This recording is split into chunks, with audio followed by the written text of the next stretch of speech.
හිටිය මුළු ගමම අම්මත් නැතුව මේ තාත්තා කොච්චර අමාරුවෙන්ද මේ දුව හදාගත්තේ කියලා. ඒ නිසා මේ දුවගේ හිතුවක්කාරකම තාත්තා කෙනෙකුට ටිකක් දරා ගන්න හරි අමාරු කාරණයක්. ඔක කාලයක් තිස්සේ මගේ හිතේ තිබුණා. ඔය සිද්ධිය. පස්සේ කාලේ දවසක මට කියවන්න ලැබෙනවා රුසියානු සාහිත්‍යයේ පුරෝගාමී වන ඇලෙක්සැන්ඩර් පුස්කින් කවියා ලියපු කෙටි කතාවක් තියෙනවා තානායම් කරුවා කියන. ඒකේ තියෙන ඔය වගේම කතාවක්. ප්‍රදේශබද තානායමක් පවත්වාගෙන යන වයස්ගත පියෙක් ඉන්නවා. උට ඉන්නවා දුර්නියා කියලා බොහොම ලස්සන දුවක්. නගරේ ඉඳලා ජීවිතකාර තරුණ සිටුවරයෙක් මේ තානායමේ නතර වෙනවා සතියක් විතර. නතර වෙලා ඉඳලා අර දුර්නියා රවටගෙන යත් එක පැනලා යනවා. මේ වයසක පියා දුව හොයාගෙන නගරයට යනවා. දුව පෙන්නන්නේවත් නැහැ. සල්ලි මිටියක් ජනේලෙන් එළියට දානවා. ඒ තාත්තා සල්ලි අල්ලන්නේවත් නැහැ. ඒක පාගල දාලා එනවා. එවිලෝ කියනවා නගරේ ඉඳලා ජීවිතකාරයින් රැවටිලා පැනලා ගිය ඉතිහාසයේ එකම කෙල්ල දුන්න වෙන්න බෑ. හෙටත් එහෙම දේවල් වෙයි. ඒගොල්ලෝ අද හොඳට සේදැඳලා ඉඳී හිට පාරතු ගන්න ඇති කියලා.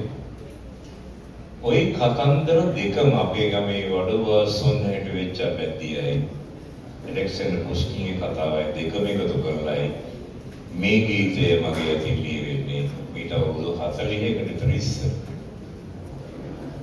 චන්ද්‍ර මණ්ඩලේ සැතපුණ පුංචි සාවියේ මන්ද කියා පන් නොකියා හැංගිලාගේ පාන නිවුනසේ පාලොයිලා කාමරේ මන්ද නුඹගේ කියපන් පුංචි සාවි. හඳයි හාවයි තමයි අපේ දෙකපු සමීපතම වස්තුවේ. සඳසේ ලපවිලසේ දවසක් වෙන්නෝ එම්මා එපසේ බුදු කෙනෙකුන් වෙන් රැකිදයි නිතියම්මා. වෙස්සතර ජාතක තියෙන තියෙනවා. හැබැයි කාලේ හදේ ආවෙක් පිරිමි සතෙක්. සාවියක් බවට පත් වෙන්නේ මගේ අත. දැන් නම් සින්දුවල හාවියෝ වෙහි වෙහලා ඉන්නවා හරියට. ඒ කාලේ එච්චර බෝ වෙලා තිබ්බේ නැහැ.